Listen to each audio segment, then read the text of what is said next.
గోమాత ముందు, గోమాత, ప్రకృతి మాత, ఈ ముగ్గురిని మనం కాపాడుకోవాలి. ఒక్కసారి జై గోమాత, జై గోమాత, జై గోమాత, జై గోమాత.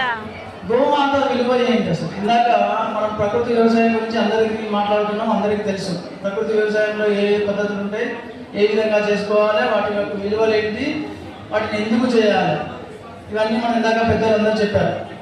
అసలు విత్తనం అంటే ఏంటి, విత్తనాన్ని ఎందుకు కాపాడుకోవాలి, దేశీయ విత్తనం అంటే ఏంటి, ఆ విత్తనాలనే మనం ఎందుకు తినాలి? దయచేసి ఒక 2 నిమిషాలు శబ్దంగా ఉండండి. ఎందుకు మనం ఆ దేశీయ విత్తనాలను తీసుకోవాలి? ఇక్కడ మహిళా మనులు చాలా మంది వచ్చారు, మాతృమూర్తులు.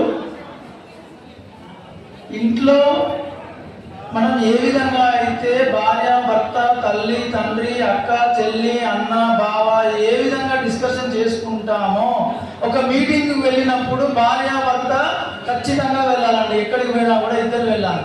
వ్యవసాయం చేయాలి అంటే భార్య ముందుండాలండి, భర్త వెనక ఉండాలి. ఎందుకంటే ప్రతి పనిలో ఏం చేస్తే బాగుంటుంది, ఏం చేయాలి, రేపటి భవిష్యత్ ఏంటి అని చెప్పేటువంటిది భార్య, తల్లి, అక్క, ఇంకా మీరు ఏమనుకున్నా పర్వాలేదు.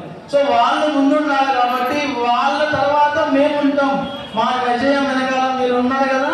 మీరు చేసేటువంటి పని ఏంటయ్యా అంటే, ఇలా నాకు ఆకలి కావాలి, ఆకలి కాకుండా ఉండాలంటే ఏం చేయాలి? మీరు వంట పెట్టేటువంటి మీరు తినాలి.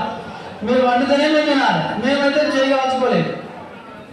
చేయగాల్చుకోలేని తినలేని